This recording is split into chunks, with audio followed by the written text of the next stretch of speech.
Hello, and welcome back to the podcast Chez Romulus, where all roads lead to Rome, including the news. Today we'll be discussing influences of ancient Rome on the United States, and following that, an analysis of a new monument in Iran titled Kneel Before Iran, considering narratives of masculine power for both. I'm fortunate to have the opportunity for an interview today with Dr. John Cerati, professor at the University of Ottawa and director of the institution's Museum of Classical Antiquities. Hello, Dr. Cerati, and thank you for joining us. How are you today? Very well. Thank you very much for having me. It's a pleasure to be here. As our first question, I would love to know your thoughts on whether it's common for politicians or institutions to try and connect themselves to antiquity. It's not as common now as it once was. In the 19th, 18th centuries, it was very, very common to make allusions to Greece, to Rome. Now, not so much. There are allusions to ancient Rome in particular, which are indirect, like the neoclassical style of the ballroom that Donald Trump is adding to the White House, things like that. But there's very little to show that this is directly influenced. It's just that's the style that Donald Trump likes. Like, yes, he wants to put his face on coins and build monuments. You could say that's influenced by ancient Rome, but he himself has made very, very, very few allusions to ancient Rome. And I don't think it's saying anything too controversial to say that he has not revealed himself to be a student of ancient history. So, It's more of an influence or a legacy, you might say, than an explicit indirect conversation. Yeah, absolutely. Yeah. And it does seem, though, in the West that, in particular, the political right wing, they really enjoy symbols of ancient Rome and the types of imagery that is associated with ancient Rome. Why would you say it has still any lingering appeal as a symbol, even if we're not discussing it explicitly? I had an epiphany that so much in history revolves around concepts of gender, concepts of masculinity, concepts of femininity. I really think it comes down to that. The Roman Empire is viewed as a time of proper masculinity, what is defined as proper often by people who are within the manosphere or who are on the far right. It's viewed as a time where men were men and they went out and they fought and they conquered, and also where what we now call marginalized groups, the narrative is that they knew their place. They accepted that they were conquered and they saw, oh, the Romans are ever so more civilized than us, so we should adopt their civilization. And the hierarchy was therefore much, much easier to understand. But I think it really boils down to that it can be held up as almost the ultimate projection of masculine power. Interesting. So it's not just the cultural legacy of Rome, but also the imperial legacy that these groups are really interested in. Yeah, in fact, I would go as far as to say that, yes, there were people who had symbols of Roman and Greek power, but these symbols, at the January 6th insurrection, they're almost always military. They're wearing armor, they're wearing helmets, they're carrying shields, they're adopting things like Mulan Labe, which they translate as come and get them, which resonate with ideas of ancient militaries. I think if you actually pulled any one of them aside and said, okay, how do you interact with Roman culture? Do you know who Tacitus was? Do you know who Seneca was? Or do you know who Euripides was in a Greek context? I'm not trying to portray them as unintelligent necessarily, but that's not the part of they care about. They care about the military. It's really a visceral surface level thing for people in the manosphere and on the far right. I think that could explain why some of the influences on, say, architecture with the new Arc de Trump that's trying to be put out, why something that's more military symbolic like that is being produced instead of, say, a monument to the Aeneid. Yeah, absolutely. Yes, certainly. And it's not always necessarily just symbolic influences Rome has had on republics such as the United States either. What about the concept of res publica? How has that influenced our modern concept of democracy? How has it influenced the United States? It's very clear that the founding fathers pictured themselves as a new Rome. You look at they form a senatus, a senate, right? They have the obelisk, the Washington Monument, as a direct copy of what is being found in ancient Rome. We have the whole idea that they call themselves a republic. They picture themselves as a benevolent slaveholding society who can vote. Thomas Jefferson has this idea of the virtue of the small farmer. If you don't own land, you can't vote. It wasn't quite like that in Rome, but the votes of the proletarii, the class that didn't own land, they were very, very marginalized. And so there were elements of democracy in Rome, but it was slanted towards the wealthy. That's certainly the way the founding fathers pictured it. And then, of course, the eagle. And what is the eagle holding? The fasces, the bundles of rods that are the symbols of consular power in Rome.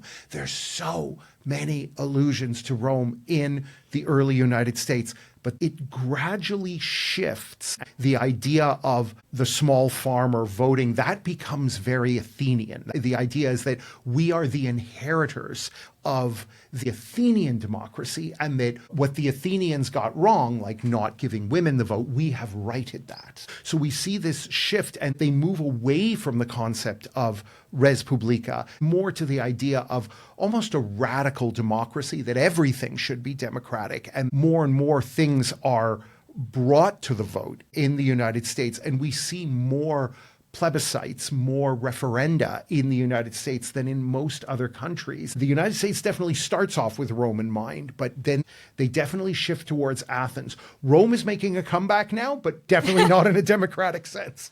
It seems sort of symbolic of the old, more conservative world order. Mm-hmm. And you've touched a little bit on it, but considering that they wanted to move away from this republican system, how exactly was political power achieved and organized in the later Roman Republic? It depends on when you're really talking about, but the very late Republic, from a guy named Sulla onwards, it's seized. We have a system in Rome where there are frightening parallels to the United States now, where in order to win an election, to become consul, it takes so much money. It takes so much campaigning. And because there's so much riding on becoming consul, we get the introduction of political violence. Rome has no police force. Rome has no regular standing army at this time. So there's nothing really to rein in political violence for those who are prepared to use it. Sulla takes this further, and he marches on Rome and takes the city by force in 82 BC. That sets the ground rules. Marching on Rome becomes commonplace after that. And you look at, how did Julius Caesar take power? Yes, he won the consulship, but by Caesar's time, the consulship is symbolic. Nobody really wants the consulship anymore, because the consulship actually has terrible things like rules and restraints. What you really want is an irregular command. And so you see later on Caesar's great rival, but originally one of Caesar's allies, Pompey only really wins the consulship once, and that's because him and his ally Crassus, they have armies parked outside of Rome, and they make it clear that you kind of have to vote for them or they're going to march on the city. So that the Senate appoints him to command. So that's really how power is achieved, is you kind of blackmail the Senate into giving you this extraordinary command, which has very few rules, which lasts over several years. And then Caesar does the same thing. Caesar is able to use political violence with his friends, Pompey and Crassus, wins the consulship of 58, but then just takes it from there to get this irregular, extraordinary command in Gaul for the next 8 years. So if I could interject a little bit for clarification, what exactly are these ideal restraints and limitations on a consul? What is the ideal way that a consul should be gaining and using power? What is this role supposed to represent? So a consul has something called imperium, and that is the basis of his power. Imperium, there's not a really good translation for it, but it's roughly the right to issue orders and have them followed. But there are things you can't do with imperium. It is severely limited within the city of Rome. You can't command an army in the city of Rome. You command a political assembly, but you can't arbitrarily force through a law.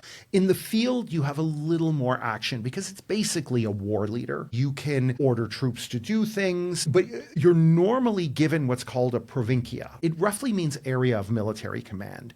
Once the Senate assigns you that provincia, you cannot leave it. You cannot simply go rogue, and you have no ability to make war. Whereas an irregular command, Pompey makes the template that his command He has the ability to make war and peace as he sees fit anywhere. He breaks the bounds of the traditional Roman provincii. And are there things within the Roman government constitution that allow for these regular commands if they're not always seized? For example, what is a dictator in the classical sense? What is that kind of role within the Roman system? It's during the war with Hannibal in the late BC. Up until that time, the Romans had rotated consuls every year. Consul is an annual office. 2 are elected every year, and only 2. But they realize against Hannibal, this system is not working. So they enlarge the idea of extending imperium. So you're not elected a consul again, but you're given proconsular imperium. So that means your imperium is extended 2, 3, 4 years sometimes. And by the time we get to the late Republic, that is much, much more common. That you get elected consul and then you just count on your imperium being prolonged for, in Caesar's case, 8 years. And, more allusions to Rome in the early United States. A president's immunity from prosecution. Consuls had that. And that's why Caesar wants to hold on to that consular imperium, because there's people in Rome who want to put him on trial for electoral corruption. And as long as he has that proconsular imperium, he is immune to prosecution. American presidents have that. So it's not merely a greater term allowance, but also a form of absolutism, perhaps. Absolutely. And you mentioned a dictator. That is actually a legal office in Rome. There were times in the distant Roman past, 4th century BC, where 2 consuls were not enough. They were fighting on too many fronts. So they needed a 3rd war leader. Or in certain times of emergency, a consul is killed in battle or dies of natural causes, and you need someone to step in. So the Senate can appoint a dictator, and he has what's called imperium maius, greater imperium. So he can order the 2 consuls around. But it is an office which lasts for 6 months, and it is legal. And then this is the office that Julius Caesar is going to try and make permanent instead of calling himself king. Very different from, I think, our modern understanding of the word dictator. And it's certainly telling how Julius Caesar ends up using it. I believe he uses the title dictator perpetuo, meaning permanent dictator. But he carefully avoids rex or king. And I was wondering what you could tell us about this choice of terminology, why he would avoid calling himself a king. The Romans, by the late Republic, believed that they had a natural hatred of kings. In reality, this only goes back 100 years, but they believed that it went back to the very early days of Rome when they had kings and they got rid of them. There's really no anti-monarchical sentiment in the 4th century, but then when they start fighting more against those successors of Alexander in the 2nd century, then this develops, Rome has a natural hatred towards kings. So Caesar, although I really believe that he wants to institute that style of monarchy that he learns from Cleopatra, there's no way he would ever call himself Rex, because it comes with such terrible allusions to absolute power and things like that. It would be suicidal for him to do that. Similar to, there's been lots of talk about Trump going for a 3rd term. He would never changed his title from president, because president is steeped in American history. So Caesar chooses a term, dictator, which is legal and steeped in Roman history. And then his successor, his adopted son, who comes to be called Augustus. Augustus is, of course, a title. Augustus, it basically means Holy One. It had never been applied to a person, but an object was called August or Augustus. He uses princeps for citizen, where we get our word prince. That's an old title. Praefectus moribus, the keeper of public morals. Like, all these things have histories behind them. This is a way of showing, look, nothing has really changed. This is just a continuation of what we saw in the Republic. Yeah, it's the use of this sort of Republican language to provide almost a facade against the type of rulership that's occurring. And I think the Americans, they're certainly very famous for their aversion to royal authority themselves. But at present, it does seem that despite Trump's similar avoidance of king-like language, that they are still rejecting it domestically.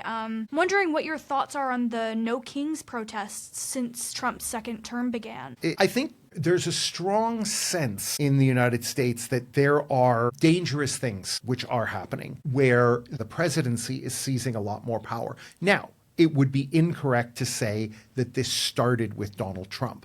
The executive has been getting stronger for quite some time. That said, I don't think it's controversial or radical to say that it has been taken significantly further over the last year. But as we've seen, so many movements in the United States have taken the language which is steeped in American history. If a third term becomes possible or a third term is seized, we might say, I have no doubt that the language surrounding that third term will be steeped in the Constitution and it'll still be called a presidency.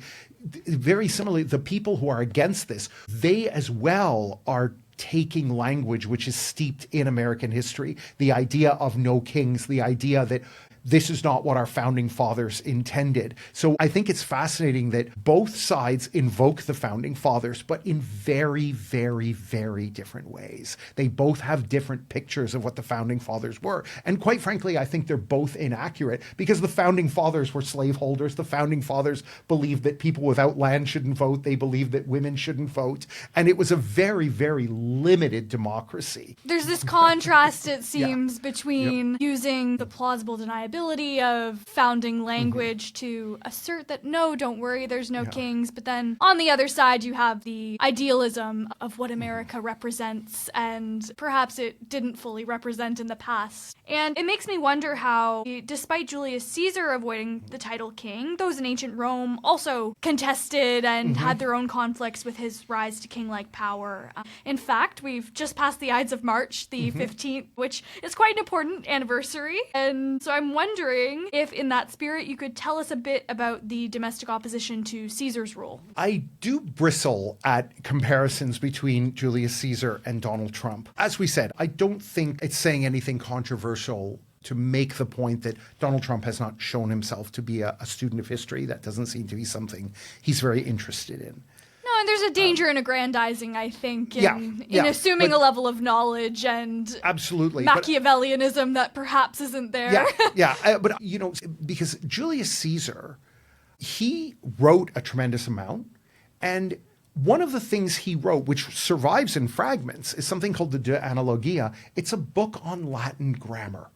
So Caesar, yes, he was extremely violent. At the same time, he was a deep intellectual. Now, in terms of where the domestic opposition is markedly different from the United States, is that the domestic opposition to Julius Caesar were aristocrats who saw their power fading in front of him, and they wanted the system back where they were on top. Their version of the Republic was the Senate has all the power, the people don't really have any say, and the rich people just tell everybody else what to do. So the people who murdered Julius Caesar, Brutus and Cassius, that's the type of republic they were trying to bring back. It's very different from the No Kings protest, which is saying we need to hold on to our democracy. We need to rescue our democracy. Brutus and Cassius wanted anything but democracy. The domestic opposition, it was really a power struggle between aristocrats. There was no equivalent to the people going into the streets. I might walk that back after saying that, because after Caesar was murdered, the people did go into the streets, but because they loved Caesar and because Caesar had given them things and had provided for people in many ways. Now, of course, you can argue that it wasn't very altruistic. It was very Machiavellian of him. He wanted the support of the people to gain more power. Those arguments have all been made and they do have merit, but certainly he did do certain things for the people. So the opposition to Caesar was very much aristocrat on aristocrat. We do not see the average everyday American who is just struggling to make ends meet out on the streets in a No Kings protest. We don't see any equivalent like that in ancient Rome. So there isn't that same ideological component that we would see. And No. it almost seems inverse the type of popular appeal that Caesar could have had. And we also know that Caesar's empire survives his assassination. You've mentioned his son Octavian, Augustus, and successive emperors. Did they also continue to have this political strife, these contestations to their power, or was it relatively solidified? No, they had lots of civil wars all the time. Augustus never solves the problem of Rome is a violent state. It is an aggressive state. And if you can get a part of the army to support you, normally because of financial means, you bribe them in essence, then they will march on Rome with you and try and seize the emperorship. The best an emperor can do is say, I've got most of the army behind me and the Senate's loyal. I've got lots of resources. So if you want to take me on, bring it on. Come. But you're going to suffer in the process. And most people are going to back off. It's only when they smell weakness, oh, there's a weak emperor or there's a new emperor. And if the army is not given enough chance to conquer and plunder, then they may fall victim to a new paymaster and may say, yeah, we'll support this guy. Every emperor is most concerned with the loyalty of the army. That is the thing which takes up the majority of his time, is making sure that army stays loyal. And I imagine, too, that this primary concern with ensuring the army's loyalty must have made it really difficult for emperors to manage defeats. Let's move on now on that thread to our next point of discussion and get some context behind the new Iranian monument, Kneel Before Iran.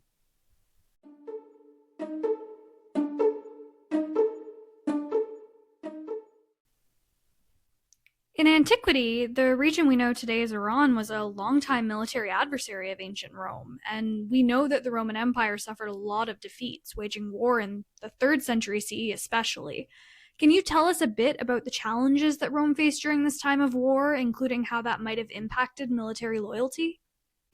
Yes, it's been said the Parthian Empire, which is the second incarnation of the Persian Empire, so it's not quite the same empire which fought against the Greeks in the Persian Wars, that Rome liked to portray that it had a Parthian problem. But in reality, the Parthians had a Roman problem. The Romans were far more aggressive to the Parthians than the Parthians were against them. And it was always difficult for the Romans. The Romans could not operate much beyond Mesopotamia because the center of the empire was, of course, Italy. And once you leave the Mediterranean, all of the supplies are being brought over land. That makes your supply chain much, much longer. So for the Romans, it's more of a logistical problem. On top of that, the Parthians were not some sort of local tribe that had 10 or 20,000 people. The Parthians themselves were a well-organized empire with a constituted army that had a lot of infrastructure. For the Romans to try and take that down, it would have been a step too far for them. And the Romans actually did face a lot of crushing defeats in Parthia.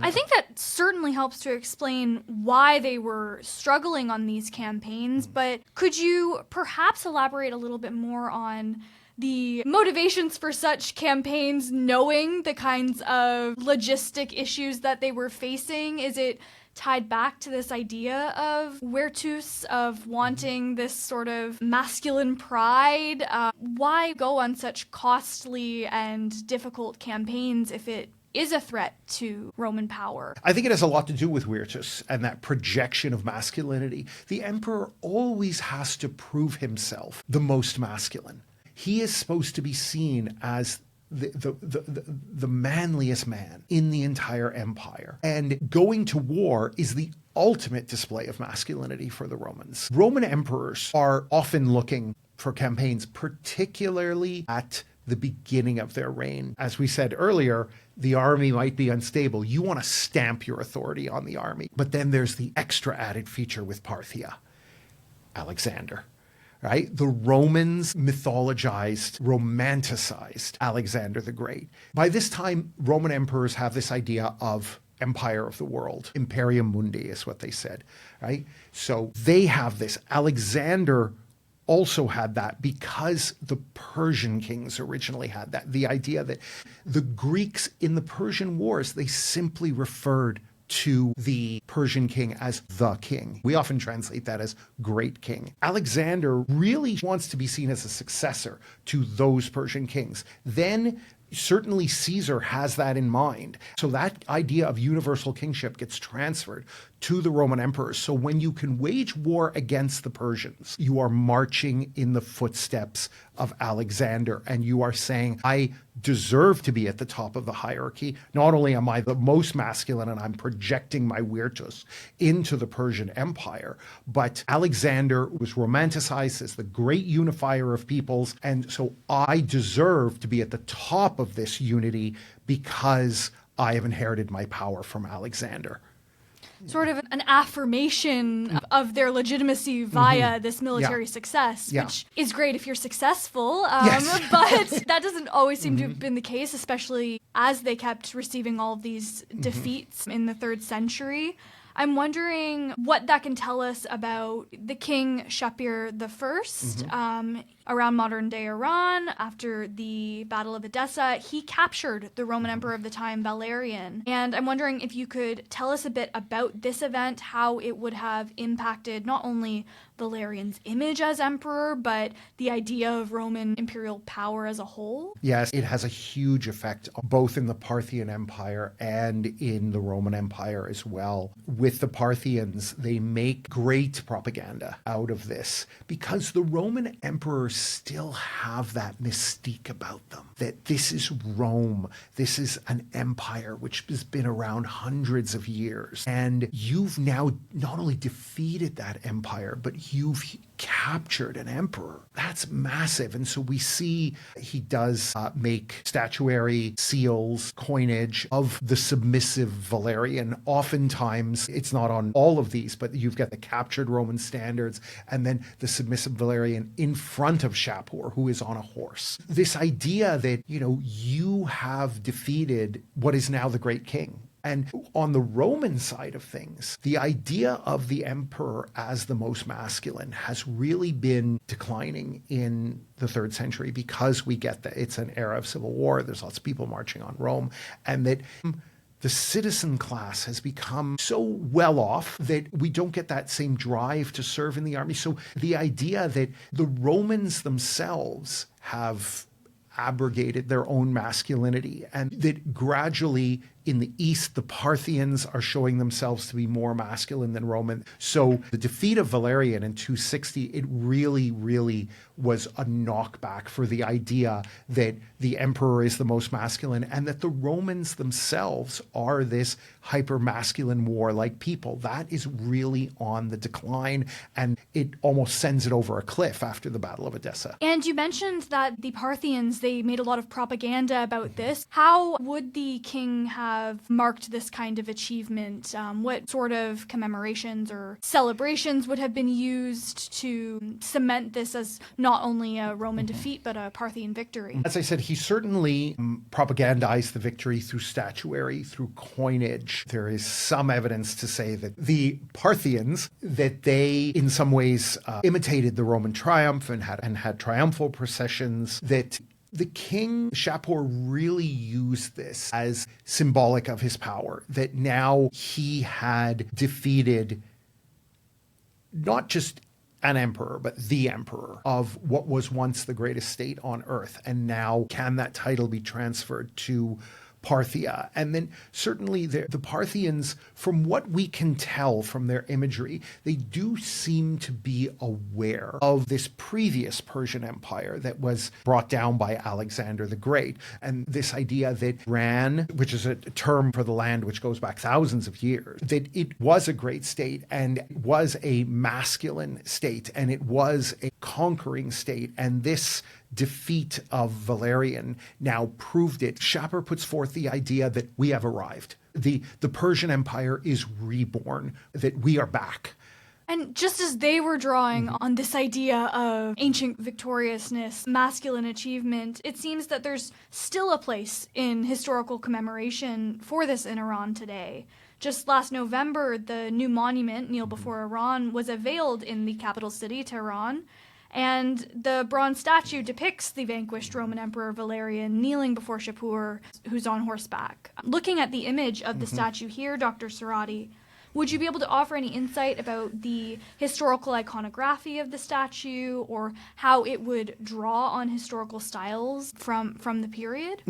On the one hand, from speaking with Iranians, the Iranian people are very aware of their history.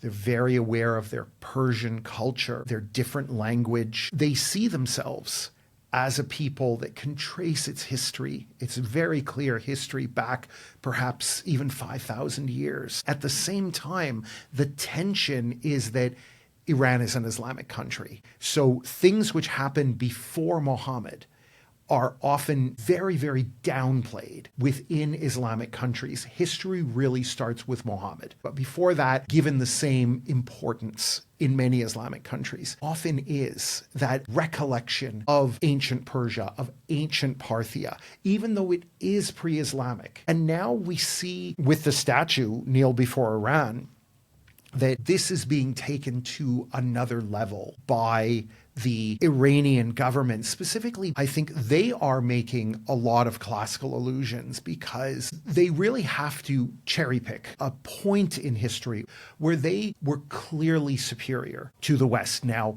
what we call the Middle East today has a long and rich history going back to the Near East and Sumer and Mesopotamia, and then through, of course, what Europeans call the Middle Ages and the Islamic empires, where scientific technology and mathematics really took off. But again, just like we talked about with the January 6th insurrection, people there, they don't care about Seneca. They don't care about Tacitus. They don't care about the Aeneid.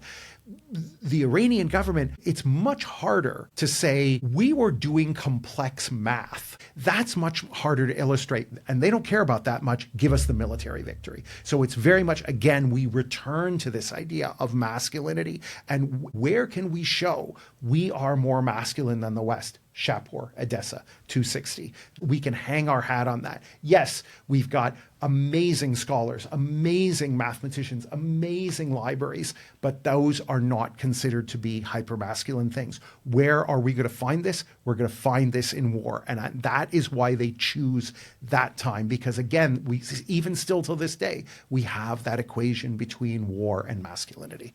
And I think it's a very clear masculine image seeing King Shapur on this very resplendent horseback while a Western emperor is kneeling before him in supplication. I think it provides a very clear image. And like you said, a way calculus wouldn't. Yes. Yeah, very much so. Yeah. And I have to ask, though, I think especially for settler society in Canada, it can be a bit hard to conceptualize the idea of such vast history that people can draw on. The 3rd century CE was a long time ago, to say the least. Can such ancient history really still carry cultural, political significance for the average modern person, the average modern Iranian? Why build such a large, expensive monument so many centuries later? What's the value of ancient history instead of drawing on some sort of modern moment?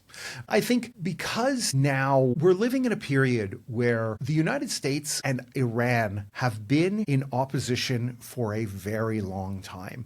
In the 80s and into the 90s, and I'm not a modern historian, but as far as I can tell, that Iran, it viewed its enemies more as its Arab neighbors. That conflict with neighboring states was far more likely than was conflict with the United States. Conflict with the United States has become much, much more frequent. So now we find ourselves in a situation where the amount of military contact directly between the United States, because previously, it had always been indirect. We always saw sanctions, or the Americans would act through proxies, often Israel, right?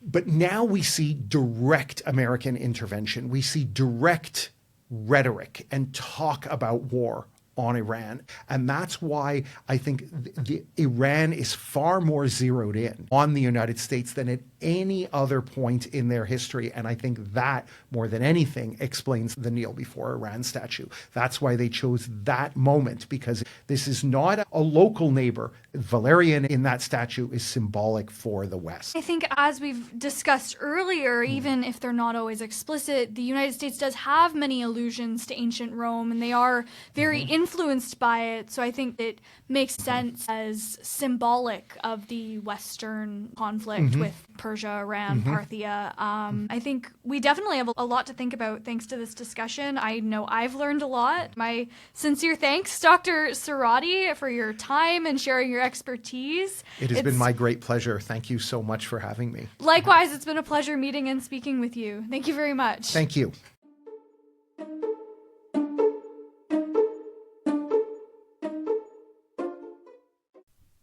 That was Dr. John Cerati, Professor of Classical History and Director of the Museum of Classical Antiquities at the University of Ottawa. If you'd like to learn more about Roman political power, his book Money and Power in the Roman Republic is a fascinating read. Thank you for listening, and I hope your road will lead you back to Chez Romulus next time.